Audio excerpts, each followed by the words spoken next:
é contra o novo é contra o velho, não existe isso, tá? A Bíblia, ela deve ser compreendida e aceita como um livro só. Tem coisa do Velho Testamento que nós não praticamos. Em todas as leis descritas nele, tem coisas que nós não praticamos, tem coisas que a gente não pratica, né? Graças a Deus, né? Mas a gente deve entender esse livro como um todo. Amém?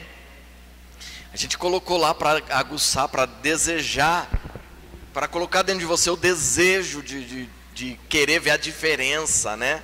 O que um contradiz o outro, né? Mas acredite, não há contradição entre um e o outro, né? Tem muita coisa do Velho Testamento que é explicada no Novo, né? Tem muita coisa do Novo que você só entende no Velho. Por exemplo, uma coisa simples no Novo Testamento que a gente não entende se não conhecer Levíticos. A gente vê Jesus, a Igreja Católica faz muito forte isso, lava-pés, né? O lava-pés, eu já vi gente dentro da igreja fazendo lava-pés, né, e tal, tudo aquilo. Mas aquilo tem todo um significado dentro da lei. Jesus era o Cordeiro de Deus, sim ou não? Ele tirava o pecado do mundo ou ele cobria o pecado do mundo? Tirava, né? João fala, eis o Cordeiro de Deus que tira o pecado do mundo. Hebreus 9 fala sobre o sacrifício dos animais. Ele fala assim, porque diferente do sangue de bodes, de touros, de novilhos, que cobriam o pecado, um sangue, uma vez oferecido por todos, tirou o pecado do mundo. Então Jesus não veio para cobrir. Uma diferença entre o Velho e o Novo Testamento é que no Velho Testamento o sangue dos animais cobria o pecado. Por um tempo ele tinha um efeito sobre a vida das pessoas. Depois aquele efeito perdia, tinha que se oferecer outro sacrifício. Mas aí Jesus, que veio como Cordeiro de Deus para tirar o pecado do mundo, eu gosto de falar isso na Santa Ceia, né? De ministrar na ceia isso que eu vou falar agora. Dentro da lei, você podia oferecer um touro como oferta de sacrifício, e você poderia oferecer também um touro como oferta de remissão de pecado. Dentro da lei, você podia oferecer um bode para sacrifício, e você poderia oferecer um bode também para remissão de pecado. Dentro da lei, você podia oferecer uma vaca, que simboliza a fertilidade. A vaca podia ser oferecida. Os hindus que nos perdoem, né? Como sacrifício, oferta de sacrifício. Mas você poderia oferecer ela também como oferta de remissão de pecados. Você poderia oferecer um novilho como sacrifício, ou um novilho como oferta de remissão de pecado. Mas qual a grande diferença? O que separa uma oferta da outra? A oferta de sacrifício, ela tinha que ter as suas patas lavadas. Então toda oferta de sacrifício tinha que ter suas patas lavadas. A oferta de remissão de pecado não. Então Jesus chega, João 13, ele pega os discípulos e ele lava o pé de um por um. Quando ele chega em Pedro, Pedro fala, não, o meu pé o senhor não vai lavar, porque isso cabe a mim. Aí Jesus fala, se eu não lavar o teu pé, você não tem parte comigo. Porque lá na frente o apóstolo Paulo enfrentou uma discussão e questionaram ele, nós somos nós somos de Apolo, porque eles começaram a operar milagres. Aí o apóstolo Paulo fala, vocês não são de Apolo, não são de Paulo, vocês são de Cristo. Porque ele foi a oferta de remissão de pecado que não teve os pés lavados, todos nós tivemos. Então Pedro fala para Jesus, não, se eu não tiver parte contigo, então me lava o corpo inteiro. Ele, não, o corpo já está lavado pela palavra. Me cumpre esta parte contigo. Então Jesus pôde ir para a cruz como oferta de remissão de pecado, e ele cumpre a lei, porque ele não teve os pés lavados. Entendeu? Então tem coisa que a gente entende no Novo Testamento, no Velho. Deu para entender isso? Foi tranquilo? Nisso que eu falei, ficou alguma dúvida? Então tem... Oi? Levíticos que fala isso, sobre as ofertas. Eu não sei qual o capítulo, que eu lembrei do exemplo agora, mas está em algum lugar de Levíticos. Então é importante, porque às vezes a gente movido por alguns vídeos do YouTube. Irmãos, o maior problema da gente é a falta de conhecer a Bíblia, porque tem muita informação desencontrada nas mídias. Tem muita gente que não estuda e quer, sabe, posta vídeo assim, e o negócio contamina. Ah, Juliana, você está falando que você sabe mais que os outros? Não, mas o que eu venho ensinar, eu pesquiso, são anos de estudo, não é à toa. E eu sei que a maioria que está aqui, que me conhece há muito tempo, sabe da seriedade do nosso ministério. Então, o estudo do Velho Testamento, ele é realmente muito delicado, porque ele abrange muito mais coisas, um pouco de conhecimento de hebraico, pelo menos um pouco, né, de conhecimento de hebraico. Tem 6 anos que eu estudo hebraico, e eu ainda não sou não tenho muita dinâmica ali dentro da língua hebraica. Eu quero ver se esse ano eu me aprofundo mais, quero melhorar um pouco o meu grego também, para melhorar a qualidade de estudo para vocês. Eu estou investindo mais nessa área também, entendeu? Então, não dá para separar. Ah, eu só acredito no Novo Testamento. Não tem como, irmãos. Não tem. Você precisa entender e aceitar a Bíblia como um livro só. Amém? Porque é assim que Deus a vê, como um livro só. Amém? E hoje eu quero passar para vocês, eu não acredito, né? Não vou ser ingênuo de achar que eu vou falar 613 leis que tem na Bíblia, né? Que contém no Velho Testamento, só hoje. Eu não acredito, né?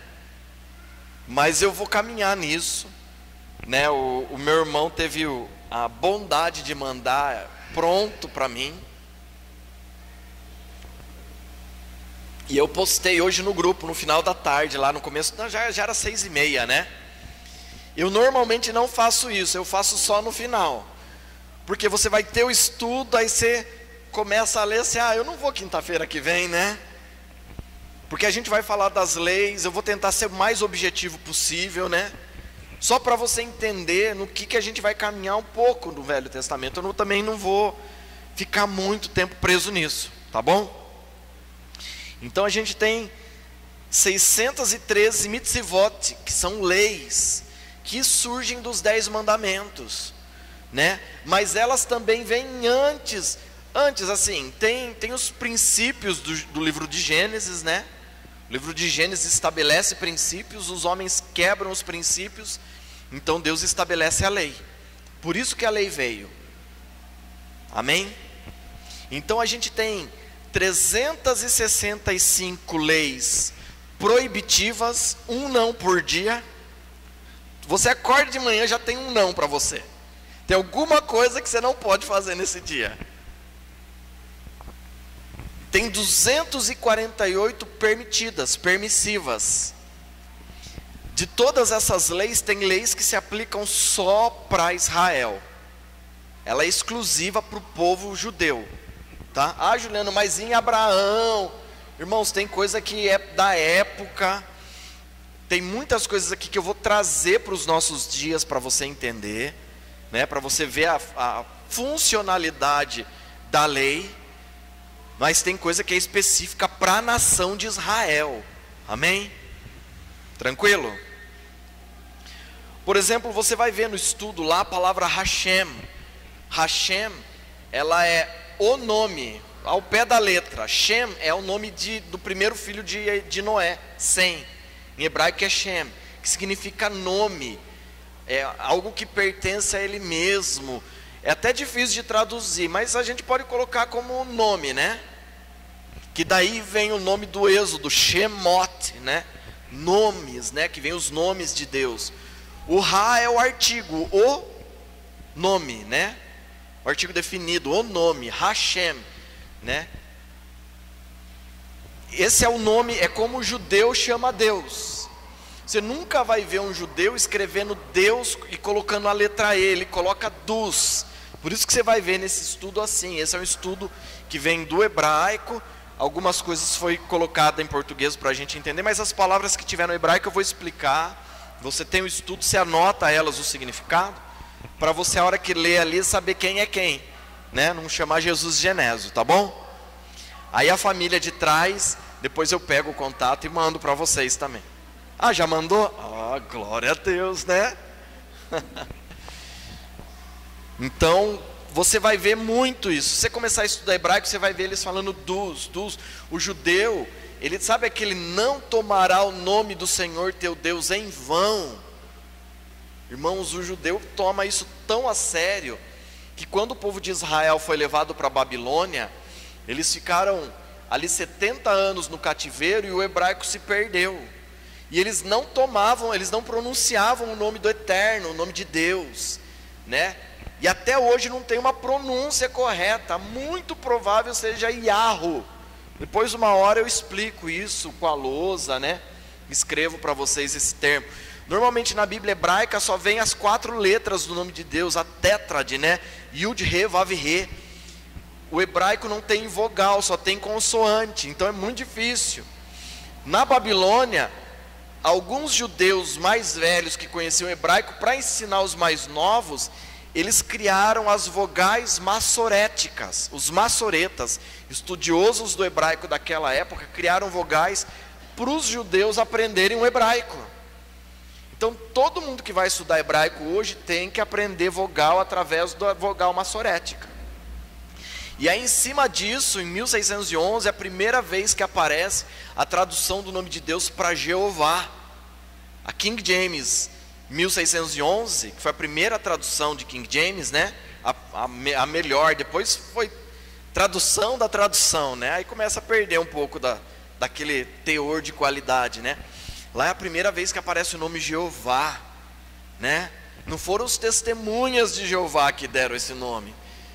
Foi uma equipe que King James selecionou, que vogalizou o nome de Deus, né? O Yud, Re, Vav, Re, colocou essas consoantes e fechou no Jeová, né? Tem tradução que está Yahvé, né? Mas é muito provável que seja Yahoo, né? Enfim. Mas você vai ver aqui Hashem, o nome. Então ele é tipo assim, é o nome que pertence a ele e ninguém pode pronunciar. Por isso que eles usam muito o termo Hashem, né? Alguns traduzem como Senhor, mas ele significa, o nome é proibido de falar, né? O judeu tem muito zelo com esse nome, né? Não é igual você passa em algum lugar aí e vê um fabricante de no-break chamado Elohim. Eu não devia ter falado isso daqui. Depois eu corrijo isso. Oi? Isso é tomar o nome de Deus em vão. Você vai montar uma cafeteria, um salão de beleza, aí você põe o nome lá, El Shaddai. Isso é tomar o nome de Deus em vão. Para o povo de Israel isso é terrível. Isso, e tem outras coisas, né, irmãos? Mas você dá nome. Outro dia eu estive na casa de uma família por um tempo. Eles colocaram o nome do cachorro de Noé, que tem uma vogal do nome de Deus. Gente, quando eu ouvi aquilo, eu não sabia se eu infartava, se eu me derramava. Sabe, o brasileiro, ele tem uma irreverência com o nome de Deus, e a gente precisa ter cuidado. Tomar o nome de Deus em vão, irmãos, não é coisa banal, não é coisa, não é banal, né? A gente coloca assim, é não jurar no nome de Deus. Irmãos, tem muita coisa que o brasileiro faz que toma o nome de Deus em vão. E uma que eu vejo da mais absurda é colocar o nome de comércio, o nome de bicho. Ah, eu quero colocar um nome do Velho Testamento num filho. Esse você pode, porque Deus transfere o nome dele para pessoas. Inclusive Abraão, o nome Abraão no hebraico, quando Deus muda o nome de Abrão para Abraão, no hebraico Deus coloca uma letra do nome dele no nome de Abraão. Deus faz isso, Deus transfere isso. Então a gente tem que ter cuidado. Eu estou falando aqui porque a gente vai passar nisso, né?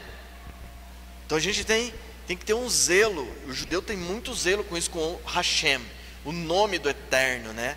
Tem muito hebraísta que não fala Deus, não fala Jeová, ele fala o Eterno. O Eterno, o judeu também fala muito isso, o Eterno, né? Que é um termo assim de reverência, né? É um mortal falando do Eterno, não é de um imortal, irmãos. Como outro dia eu vi um falando, Deus é imorrível, né? Não, Deus não é imorrível, né? Deus é eterno, irmãos. Ele se fez homem, passou pela morte física, mas Ele é eterno. Amém? Ele não é aquele que veio primeiro, Ele é aquele que é antes de tudo. Deu para entender isso aqui, amém, irmãos? De quem que é? Será que é o meu? Tem que ser. E a sua mãe está com a chave do meu carro. Sobe lá pegar. É o dele? Ah, eu sabia. Sabia desde o princípio. Amém, irmãos? Então você vai ver aí no que eu mandei, né? Saber que Deus existe, né? Que Hashem existe. Êxodo 20, versículo 2, né? Você ter essa consciência da existência de Deus. Isso é um mandamento. Romanos fala que os homens deixaram de ter essa consciência, né? Porque alguns que detinham a verdade e transformaram ela em mentira. Tem tradução que fala assim. E por isso veio o juízo de Deus, entregou os homens ao pecado. Então uma das responsabilidades da igreja é apresentar a existência de Deus. Assim, deu para entender, né? Que Deus, Ele existe, que Ele não é um conceito filosófico, não é uma religião. Ele é o Criador de todas as coisas e tudo subsiste nele. Quem que detém a verdade, irmãos? É a igreja. É a igreja, não é o Congresso Nacional, Federal lá, não é, irmãos. Não é o Supremo Tribunal Federal, não é eles que detêm a verdade. É a igreja, porque ela tem a palavra de Deus, que é a verdade absoluta. A verdade não é a Constituição, irmãos. Ainda que a Constituição tenha muito das leis de Deus, mas a verdade é a palavra de Deus. Por isso que naquele dia Deus julgará todos mediante a palavra dele. Esse é o livro do juízo de Deus, mas também é o livro da vida, que nos dá a vida, que nos aproxima do Criador. Amém? O 2, não se entreter com a ideia de que possa haver qualquer outro Deus além de Hashem, está aqui, além do nosso Deus, né? Não cair na tentação de acreditar que há outro Deus como Ele. Isso é um mandamento para nós também. Jesus fala em Mateus, Ele fala que só existem 2 senhores. Quais são eles? O dinheiro e Deus, Mamon e Deus. Deus é título, não é o nome de Deus. Como que é o nome de Deus? Deus, não, é um título. E o diabo toma esse título para ele também. O Deus desse século, a Bíblia não fala assim? Cegou o entendimento dos incrédulos. Acontece isso. Os deuses da Grécia, né? Os deuses da antiguidade. Então Deus não é um nome, é um título. Amém? Mas a gente tem que ter a consciência clara que não existe outro além do único Deus. Amém? O 3, não blasfeme. Né, tá os textos aí, Êxodo 22, 27, o outro, né, tá, Êxodo 20, versículo 3. Esse pecado, no Velho Testamento, recebia a pena capital, pena de morte, blasfemar contra Deus. Né, no Novo Testamento, Jesus fala que a blasfêmia contra o Espírito Santo não tem perdão. O que Jesus estabelece ali? Uma morte eterna. Jesus pega a pena capital do Velho Testamento, que era momentânea, porque aplicando-se a lei havia salvação. Não é assim que a gente aprendeu semana passada? No Novo Testamento Jesus fala, olha, aquela lei que salvava, quem blasfemar contra o Espírito Santo receberá condenação eterna. Simples, né, irmãos? Sério isso, né? O 4, ter como santo o nome de Deus. Levítico 22, 23. Não profane o nome de Deus. Não precisa ficar explicando tudo isso, né? Tá indo tranquilo, né? Juliano, por que eu tenho que saber essas 613 leis? Você está aqui para estudar. Alguém já tinha visto as 613 definidas? Não. Glória a Deus, né, irmãos? A romã, quando Deus dá a planta do templo para Davi,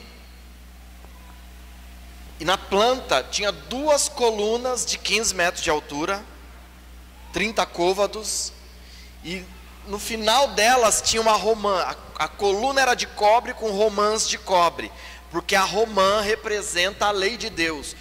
Toda romã saudável, ela tem 613 sementes, toda.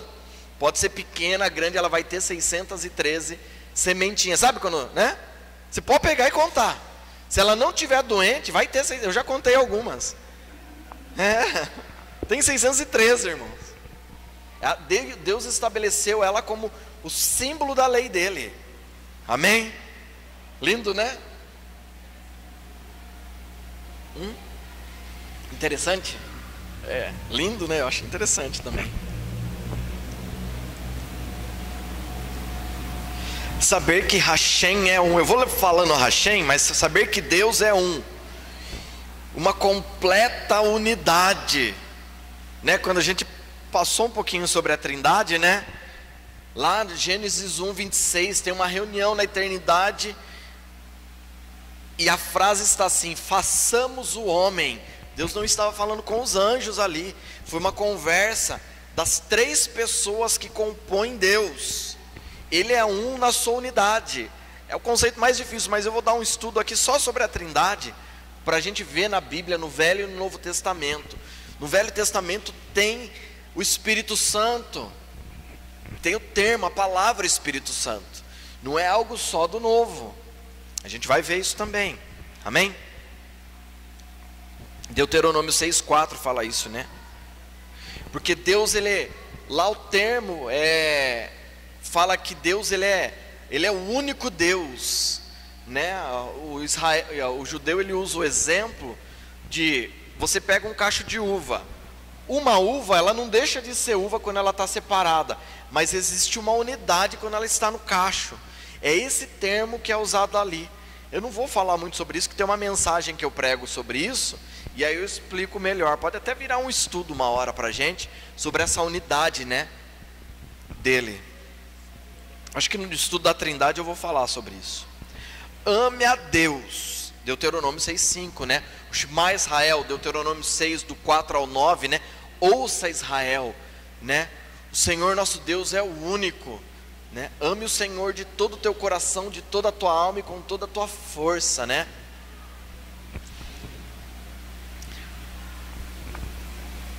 Oito, tema a Deus reverentemente, Deuteronômio 6, 13, 10, 20.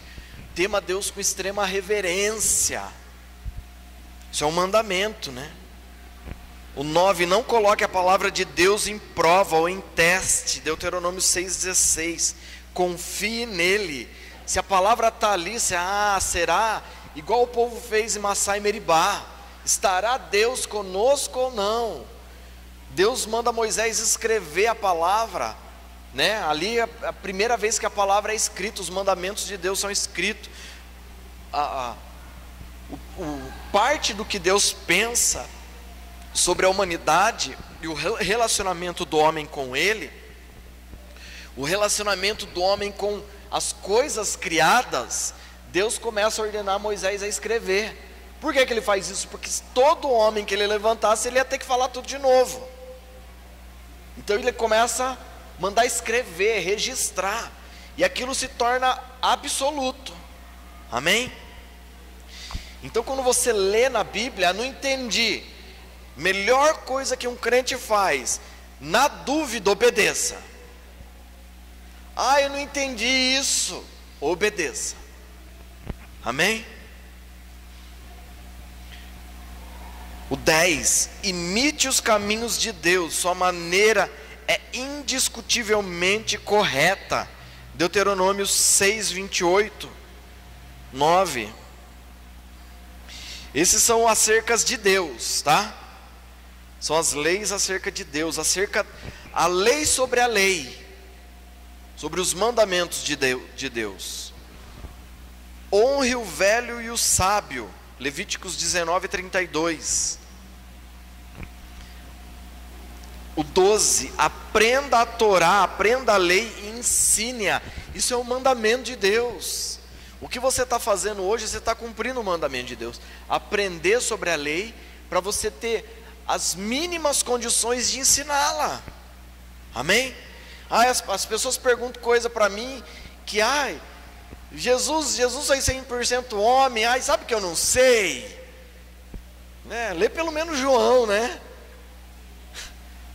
Pelo menos um pouquinho, pelo menos o primeiro capítulo de João, né?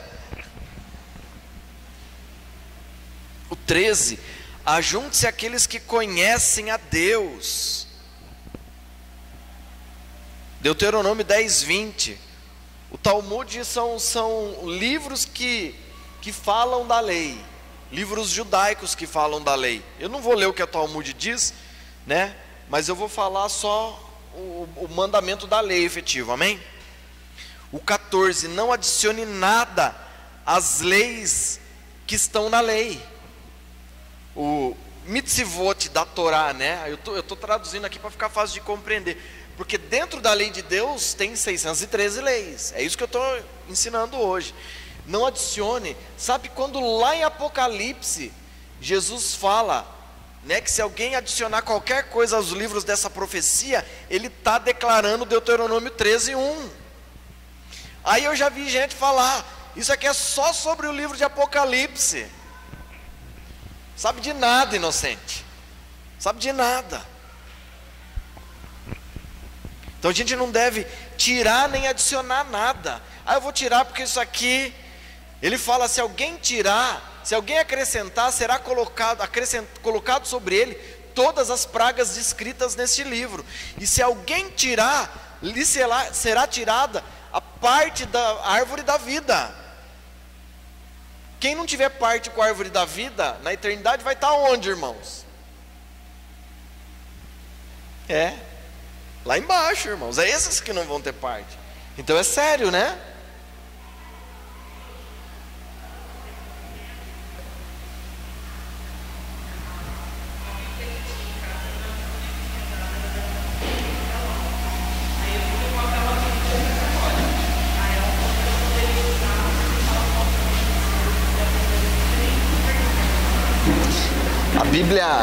A Bíblia católica tem 7 livros a mais. Os apócrifos, eles estão no Velho Testamento.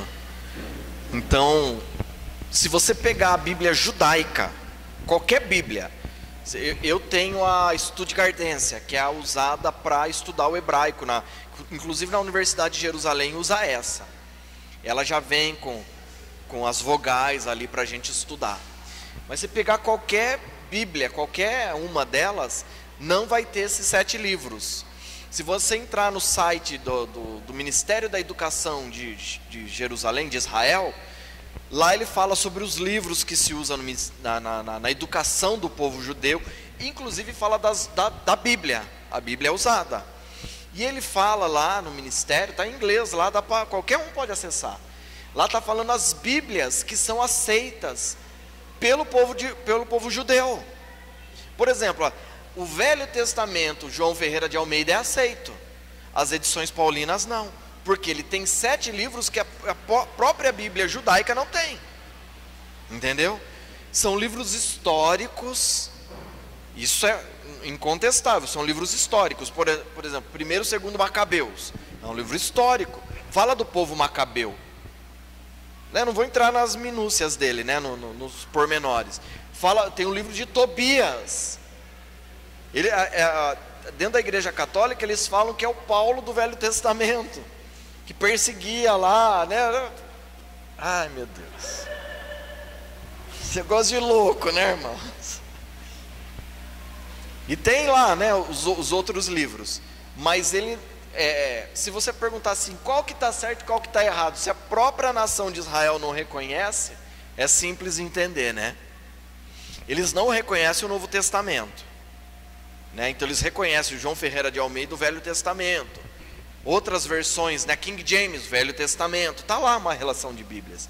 Eles não vão reconhecer, por exemplo, a Bíblia dos Testemunhos de Jeová, porque foi adulterado o Velho Testamento para confirmar as insanidades deles. Eles não reconhecem o livro de Moroni, que é dos Mormons, como sendo uma lei de Deus, como os Mormons falam. Não reconhecem isso, né? Só dando um exemplo aqui. E a Bíblia Católica tem esse ponto. Tem 7 livros a mais no Velho Testamento. Entendeu? Aí eles não aceitam porque está faltando. Chega lá, eles vão falar, abra lá em 1 Macabeus. Não vai ter, né? Não sei se deu para entender. O 16. Cada pessoa deve escrever um rolo da Torá para si mesmo. Como que seria isso para os dias de hoje? Cada um deve ter a sua própria Bíblia. Naquela época você tinha que escrever. As pessoas eram alfabetizadas em grande parte, aprendendo através da Bíblia, né? Na Europa foi assim. Quando Martinho Lutero protestou, a Europa era analfabeta. Só o clero sabia ler. Ele alfabetizou povos. A Europa foi alfabetizada através da Bíblia. Isso é história, viu, irmãos? Isso é história. Por isso que a Europa é forte do jeito que é. É efeito do Evangelho. Você, um bom crente, isso reflete a muitas gerações. Amém? Você não entendeu, né? Você é um crente firmeza, que ama a palavra de Deus. Você, as gerações que vão nascer de você, os filhos dos seus filhos, vão ser acertados, alcançados por isso por essa obediência sua. Amém? Quem não entendeu fica. Depois o despertador acorda. Uma hora o despertador acorda. Amém? Então cada pessoa tem que ter sua Bíblia. Juliana, eu não tenho Bíblia. Tem ali, você pode escolher uma para pegar. Alguém aqui não tem Bíblia? Glória a Deus, né, irmãos? Não, hoje se tiver o celular você já tem, né? Símbolos e sinais.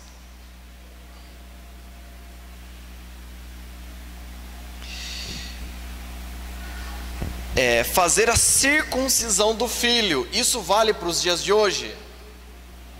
Não. O próprio Tiago, que fez um concílio lá, havia uma discussão entre os gentios e os judeus, se o cara vai se converter, ele tem que circuncidar ou não. O apóstolo Paulo fala, não coloque esse jugo sobre eles e tal. Vai lá para Jerusalém, reúne, Tiago fala, não coloque isso sobre eles. Isso é para nós. Então cumpre a vocês não se abster de carne sacrificada aos ídolos, ao sangue. E tem mais uma coisa que ele fala lá, você lembra? Tem 3 coisas lá que ele fala. Mas a circuncisão foi tirada. Aí você pode questionar, mas o apóstolo Paulo circuncidou Timóteo. Alguém viu isso na Bíblia?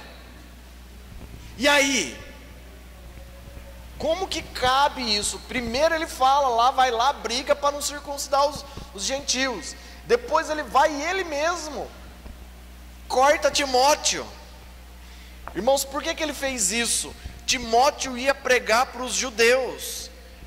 Como que fazer ele entrar lá na sinagoga? Para entrar na sinagoga os homens chegavam, eles tinham que vestir uma túnica branca, sem nada por baixo. Eles não tinham cueca igual hoje. Só os sacerdotes que usavam cueca. Estou usando o termo cueca, mas era o tecido de algodão, tinha que ser de algodão, né? Porque daí ele absorve o suor, não podia escorrer o suor do corpo do sacerdote. Dentro do trabalho, não podia ter esforço físico para o sacerdote e para o sumo sacerdote, diferente dos levitas. Então o sacerdote e os sumos sacerdotes usavam a cueca, não podia. Ele ia subir para sacrificar um animal, quando ele subisse não podia aparecer a nudez dele. Então estamos falando que a altura do altar não era baixa, né? Sabe? Era alto, a ponto de alguém olhar e falar, opa, Não podia. Agora ele chega Paulo com Timóteo, incircunciso. Como que ele vai entrar numa sinagoga? Não podia. E ele ia pregar lá, ia ensinar lá, ia trocar. Ele chegava, não podia ir com a roupa, com aquela túnica branca no caminho, ia sujar. A roupa tinha que estar extremamente limpa. Chegava lá, ele abria o pacotinho dele, pegava a roupa, trocava de roupa na frente de todo mundo. A turma ia falar: peraí, você é incircunciso, você não pode estar aqui. Então o que o apóstolo Paulo fez ali foi para proteger a entrada do evangelho. Você entende isso? Então há um motivo, não foi à toa, que se ele fizesse isso, ele nunca ia entrar numa sinagoga, dali ele ia ser expulso. Ou eles iam falar: vamos cortar esse cara. Só que quem que circuncidou ele? O próprio Paulo, porque ele confiava isso em Paulo.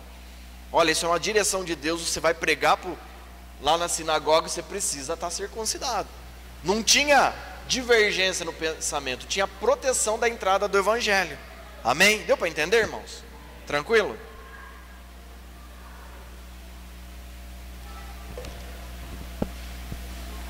O 18, colocar franjas, o tzitzit, nos cantos da roupa. Franja,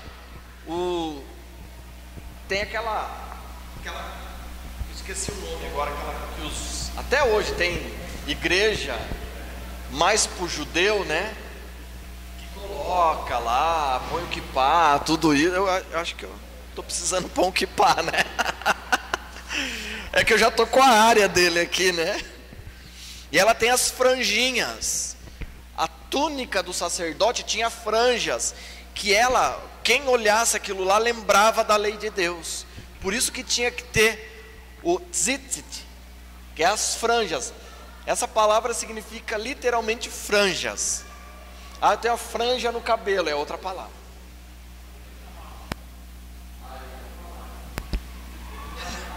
Não estava aguentando mais.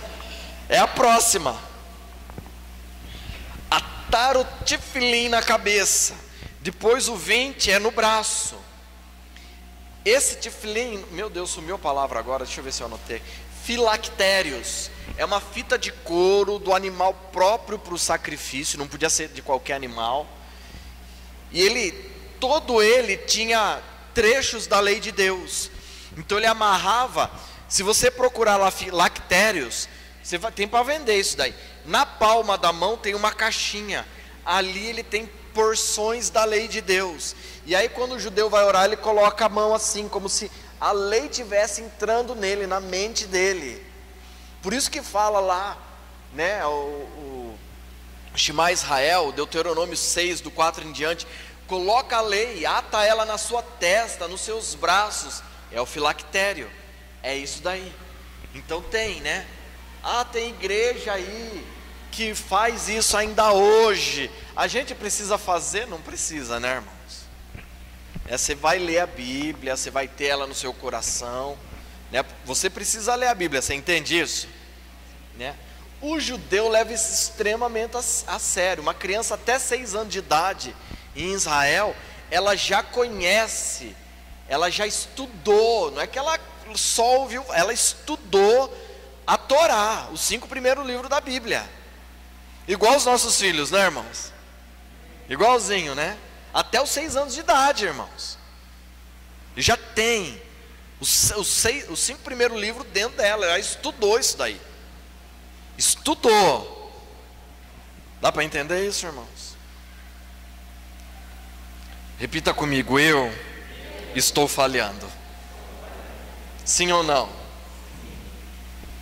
Isso é uma obrigação dos pais. Os pais ensinavam os filhos. Pelo menos os 5. Isso é lei em Israel. Irmãos, na Segunda Guerra Mundial, isso aconteceu. Se você pesquisar lá, você vai ver. Um judeu, depois da Segunda Guerra, ele saiu para resgatar os filhos órfãos dos judeus que morreram martirizados lá na Segunda Guerra Mundial. E ele foi em vários orfanatos da Europa. E ele recitava, ele cantava Deuteronômio 6, do 4 ao 9, o Shema Israel. Ele entrava recitando, ele sabia que as crianças iam reconhecer em hebraico aquilo lá. Então as crianças começavam a cantar também. Ele tirou essas crianças do orfanato, acolheu elas, levou elas de volta para Israel, irmãos.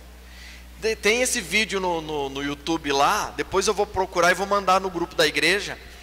Você vai ver, esse homem velho já, reúnem ele para fazer uma homenagem, e ele não sabe. Aí se levanta muitas das crianças que ele salvou dos orfanatos, irmãos. Que é lindo aquilo lá.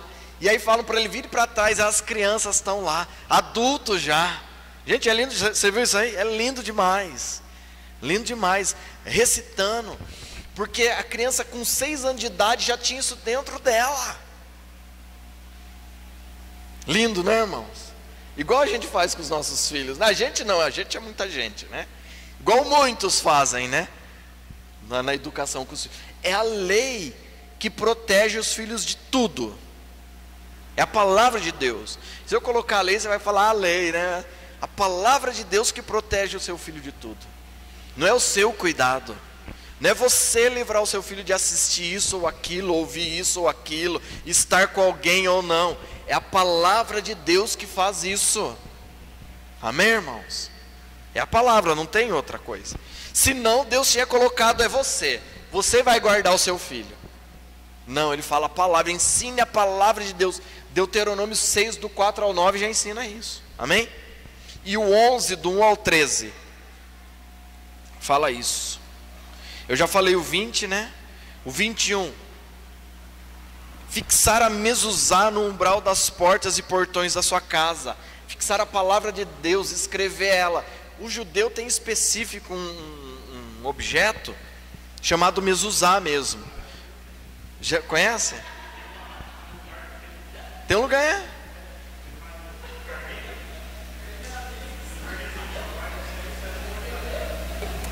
Eu não entendi a piada. Ah, é?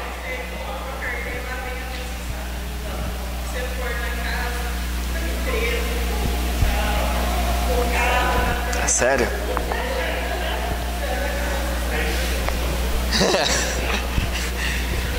Mezuzá. Escreve com Z, tá? E no final tem um H. AH. Mezuzá. A mezuzá em específico, ela é uma caixinha, ela tem um tubo, e ali ela tem ou Deuteronômio 6 do 4 ao 9, ou Deuteronômio 11 do 1 ao 13.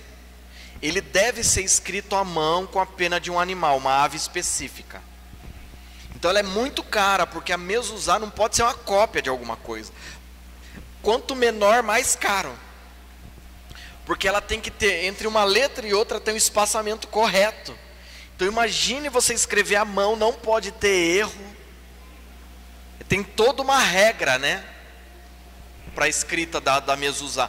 E aí eles colocam no umbral da porta, na porta, mesmo no batente da porta, do lado direito de quem entra, não é do dono da casa, é de quem entra, ela está a mezuzá lá, né? E ela virada para dentro, falando que naquela casa habita um povo judeu que está debaixo da palavra de Deus. É isso que ela representa. Entendeu?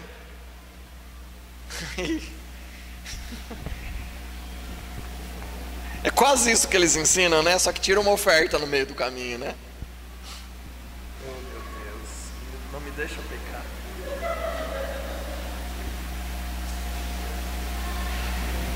Até tira o microfone. Então isso é uma lei, né? Deuteronômio 6:9 fala isso. Isso é a mezuzá, deu para entender? Juliano, eu quero escrever a palavra de Deus. A mezuzá representa, irmãos, também o sangue que foi passado no umbral das portas. A palavra de Deus protege a sua casa contra o espírito da morte. Juliano, mas e se eu tiver que morrer? Você vai ter que morrer um dia, que é uma promessa de Deus, sabia? Agora, irmãos, uma coisa é você morrer no tempo determinado por Deus, outra coisa é você morrer fora do tempo. Então a morte tem que ser no tempo certo, depois de você cumprir o propósito para qual Deus te estabeleceu. Amém? Dá para entender isso? Tranquilo? orações e bênçãos, as leis acerca das orações e bênçãos. Ore a Deus. Êxodo 23, 25 e Deuteronômio 6, 13. Ore a Deus. A oração é um mandamento, amém? Que está no Velho Testamento. E no Novo tem isso? Mateus 6, 6, né? Secreto. Você tem que ter um ambiente desse, amém? Você vai lá, tranca a porta, e o teu Deus que te vê em secreto te recompensará, né? Em público. Está assim na Bíblia, né, irmãos? Ah, então eu vou orar e Deus vai dar tudo que eu quero na frente dos outros. Entenda bem, né, irmãos? A recompensa é mostrar quem serve e quem não serve. Malaquias fala isso. Naqueles dias se verá quem serve a Hashem, quem serve a Deus e quem não serve. Então as pessoas vão ver esse. Sabe quando a pessoa fala assim, você é diferente, né? Já aconteceu isso com você?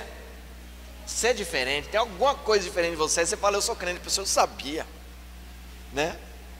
Sabia bem, eu sinto paz quando eu converso com você, né? É isso. Deus te recompensa porque as pessoas estão glorificando a Ele através da sua vida. Isso é a maior recompensa que um cristão pode receber, irmãos. Ser identificado como filho de Deus. Amém? Porque tem muita gente que tem carro importado, tem tudo e não tem Deus, né? Deu para entender, né, irmãos? Amém? 23. Leia o Shema de manhã e de noite, Deuteronômio 6, 7. Leia esse mandamento de Deus, a obediência a Deus. O Shema é isso. A palavra Shema no hebraico, Shema Israel, Deuteronômio 6, 4, ouça Israel. Eu falo muito esse termo aqui. Essa palavra significa ouvir, mas no hebraico ela também significa obedecer. A mesma palavra no hebraico para ouvir é obedecer, porque Deus entende que quem ouve a voz dele vai obedecer. Por isso que ele fala, ouça Israel. Ele não está falando, ouça minha voz, não ouça o Juliano, ouça a palavra de Deus. E a resposta que você tem que dar a ela é obediência. Essa é a expectativa. E ele fala, leia esse texto todos os dias, leia de manhã e à noite. Leia com quem? Com os seus filhos. Leia na sua casa. Amém? A próxima etapa com o Davi, eu falei para ele, eu vou ensinar você a ler esses textos em hebraico, você recitar o Shema Israel em hebraico. Ah, Juliana, isso é superstição? Não, isso é um amor à palavra de Deus, que quando você começa a estudar o hebraico, você quer enfiar ele nos outros, mas eu sou cuidadoso, né, irmãos? Você vê que eu sou bem, é uma palavra ou outra, é que aqui tem muita palavra no hebraico, que não tem como mesmo, e eu vou explicar elas para você não ficar perdido a hora que você estiver lendo sozinho, amém? O Shema significa ouvir, vírgula, obedecer, de boa? 24, agradeça, dê graças depois das refeições, sabe aquele, ai, graças a Deus, estou satisfeito, isso é um mandamento de Deus, amém? Deuteronômio 8, 10, aquele que coloca assim, não deite uma pedra para adorar, não adore a ídolos, Levíticos 26, 1, né? Esse é um dos mandamentos de Deus nos 10 mandamentos, não faça um ídolo, né? Uma imagem de escultura para você, nem do que está nos céus, debaixo dos céus, ou debaixo das águas, ou da terra, dependendo da tradução, no fundo do mar, dependendo da tradução. Então não tenha imagem de escultura, não pratique a idolatria. Lei sobre amor e fraternidade. Ame a todos os seres humanos, Levítico 19, 18. Eu não estou falando todos os textos que vocês têm aí. Não negue ajuda quando a vida de um ser humano estiver em perigo. Olha só, irmãos, tem coisa que você vai ver aqui, que você vai falar assim, ah, isso eu faço, isso eu não faço.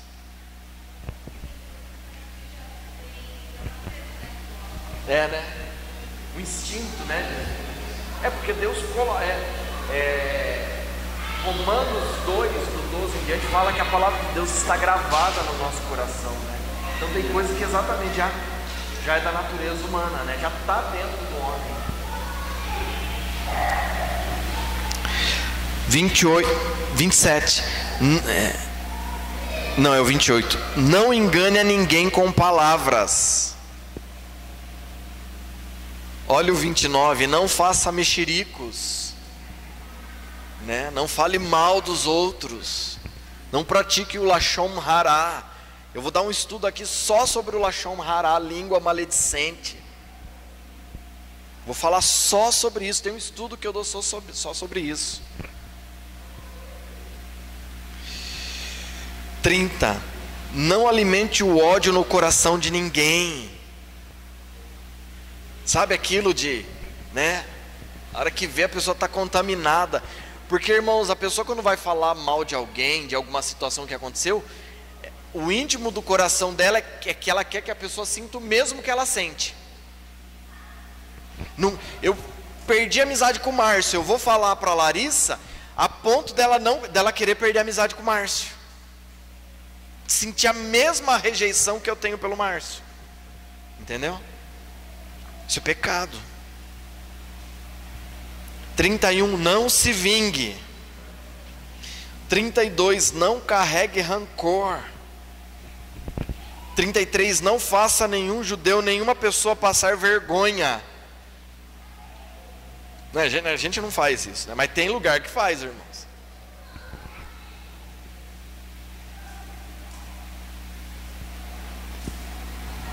Quando que uma pessoa passa vergonha? Se eu falar com a Larissa algum assunto, ela não passa vergonha, ficou entre eu e ela. Se eu falar com a Larissa, tratar um assunto, uma correção, na frente de todo mundo aqui, ela passa vergonha. No particular, ninguém passa vergonha. É só em público. Em público eu só honro. No particular eu posso tratar algum assunto de correção. Entendeu? Eu faço isso com meu filho. Às vezes eu vejo, ele pisa no tomate. E em casa tem um culto, né? Tem um culto, porque daí a gente fica ali 1 hora, 2 horas falando, eu e a mãe na sua orelha, né? Mas não é vergonha, porque é só nós ali.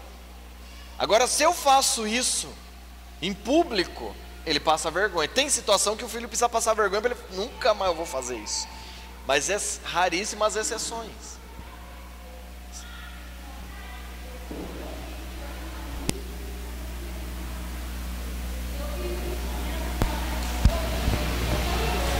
Nunca.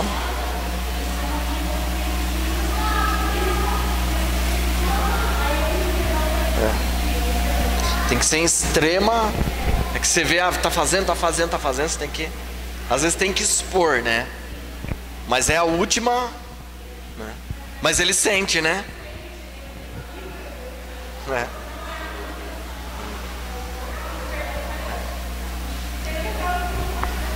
É fazer assim, né?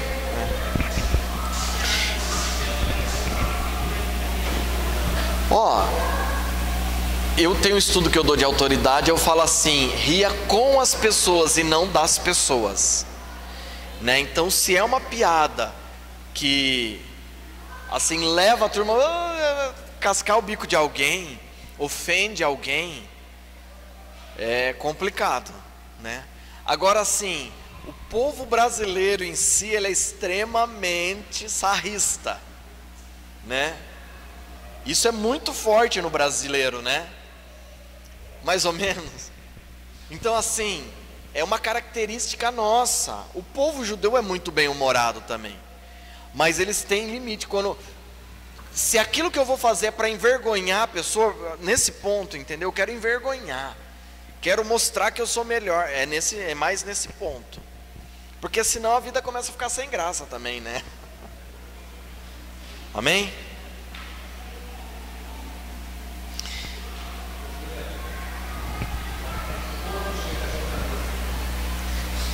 De zoar alguém nesse sentido?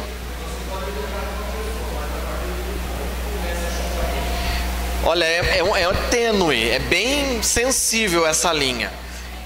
Eu acho que assim, quando eu quero que aquilo que eu estou falando vire uma marca na pessoa, que as pessoas olhem ela daquele jeito, eu acho que já começa a virar uma chocarrice, um sarro exagerado, a ponto da pessoa não ter mais nome, vão lembrar dela daquilo, sabe, vira uma marca na pessoa. Eu acho que isso já começa a ser esse excesso, entendeu? Ah, uma brincadeira, fez aquilo, né? Agora quando vira uma marca da pessoa, né? Eu acho que isso já começa a entrar nesse ponto do exagero.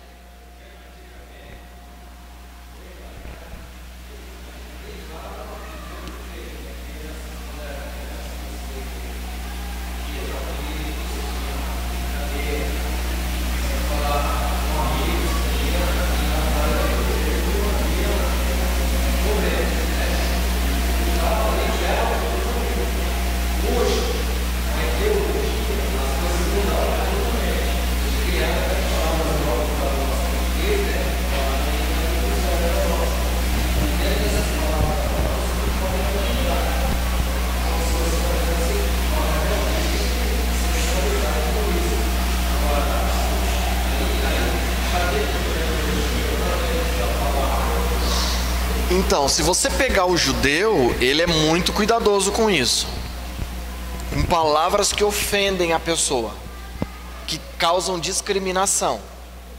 Ele é muito cuidadoso com isso.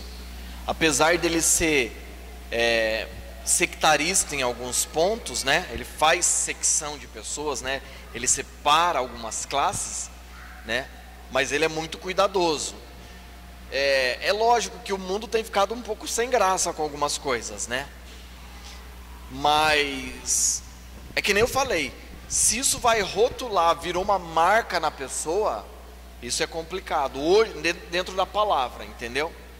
Agora tem coisa que, assim, é o termo que você usa.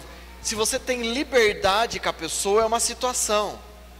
Agora essa mesma liberdade que eu tenho com você pode não ser a mesma que eu tenho com o Adriano para brincar, a mesma que eu tenho com o Diego, a mesma que eu tenho com o Márcio, entendeu? Isso que as pessoas se perdem também. Na brincadeira generalizam todo mundo. Isso é um perigo. Nos dois ambientes, né? Um amigo, né, que você tem liberdade, eu posso falar certas palavras para ele, para outro não. Então isso que às vezes as pessoas não sabem diferenciar também, né? Tem que se policiar, né? Ah, é um amigo que eu tenho liberdade, acabou a brincadeira. Isso existe a brincadeira, não tem problema nenhum. Agora se eu não tenho liberdade, a pessoa vai se ofender, né?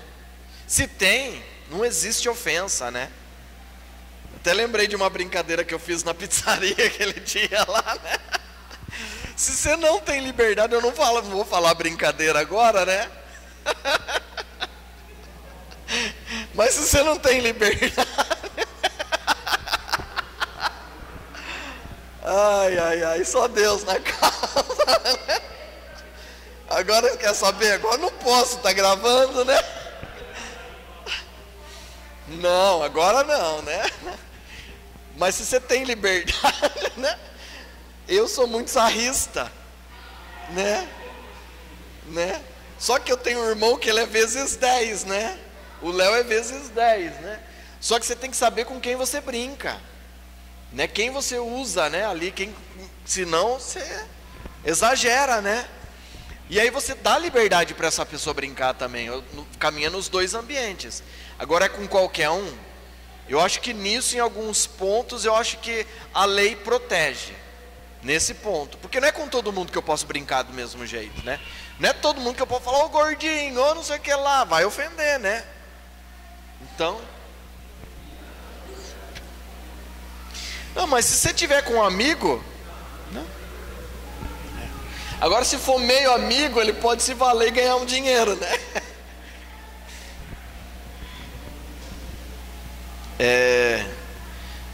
O 34, não xingue nenhum israelita ou outra pessoa, né? Pela implicação, se você deve xingar aquele que não podem te ouvir, certamente não pode xingar daqueles que não podem ouvir também, né? Então isso é falar, é ofender pessoas, que, mesmo que elas não estejam perto. Essa aqui é a lei do Lashon Hará. Eu vou dar um estudo só sobre o Lashon Hará, você vai ver como ele é abrangente. Não xingue ninguém, né? Não ofenda ninguém, né? Isso está no Novo Testamento também. Não trate ninguém como louco. Não fale que ninguém é louco, né?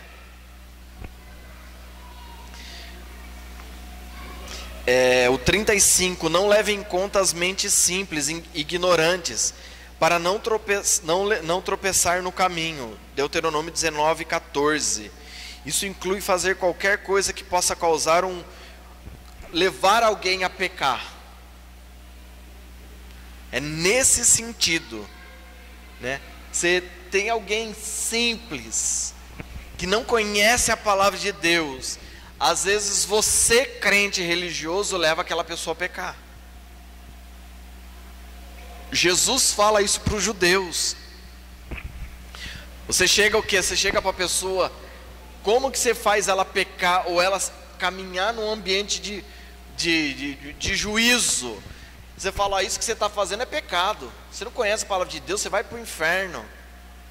Os judeus faziam muito isso, os fariseus. Eles colocavam leis que nem eles podiam cumprir. Outro dia, estavam comentando comigo sobre o Alzheimer. Ele faz a pessoa manifestar muito do que ela é. Você falou isso, acho que o Márcio também falou, né? E aí até usaram exemplo, né, de uma clínica lá, tinha 2 pastores, os 2 com Alzheimer. Um deles... falaram para mim que foi o Douglas do Jesus Cop que deu esse exemplo. Não sei quem que falou isso para mim. Foi o Bruno? Não? Alguém comentou? Você? E aí um dos pastores lá, a turma não aguentava ele, que ele ficou extremamente mulherengo, mexia com as enfermeiras, era terrível. O outro, ele sentou para conversar, o cara evangelizando ele, falando de Jesus. Não lembrava que ele era filho de um pastor também, não lembrou dele. Porque o Alzheimer manifesta o interior da pessoa, né? Então é interessante, né? Isso daí, porque às vezes a pessoa é uma coisa dentro da igreja e fora é outra. Leva as pessoas a pecarem. Deu para entender isso, irmãos? Eu preciso dar outro exemplo.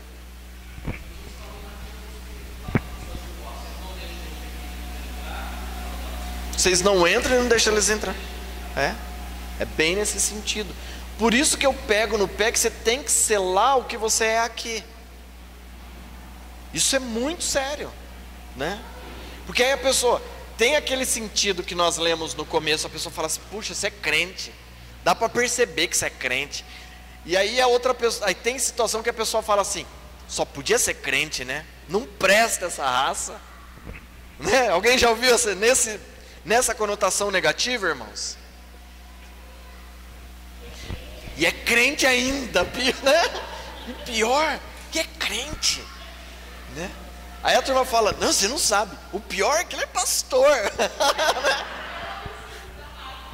Ouviu?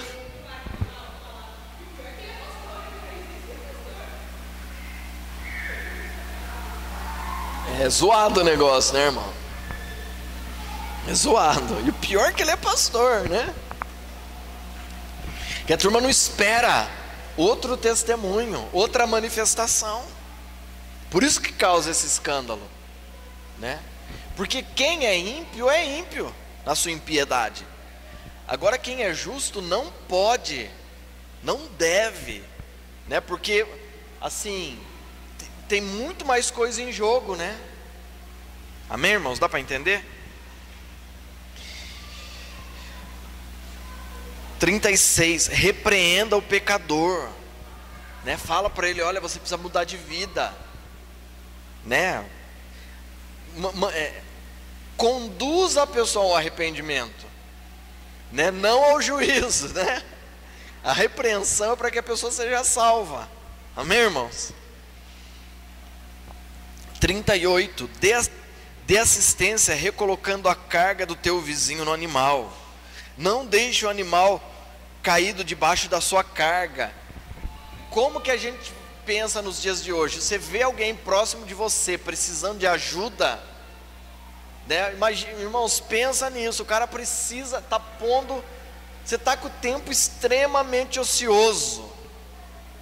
Você não pode ajudar alguém, prestar ajuda para alguém, né? Ver o vizinho carregando areia para dentro da casa dele, sai lá e fala: ô, força aí, hein? Vai aí, ó, tá suando, hein? Tá suando, hein? Isso aí. O cara carregando tijolo, você encosta. Você encosta lá e fala pro cara: ei, tá pesado aí? Isso Deus imputa como pecado, irmãos. Ficou um pouquinho menos engraçado agora?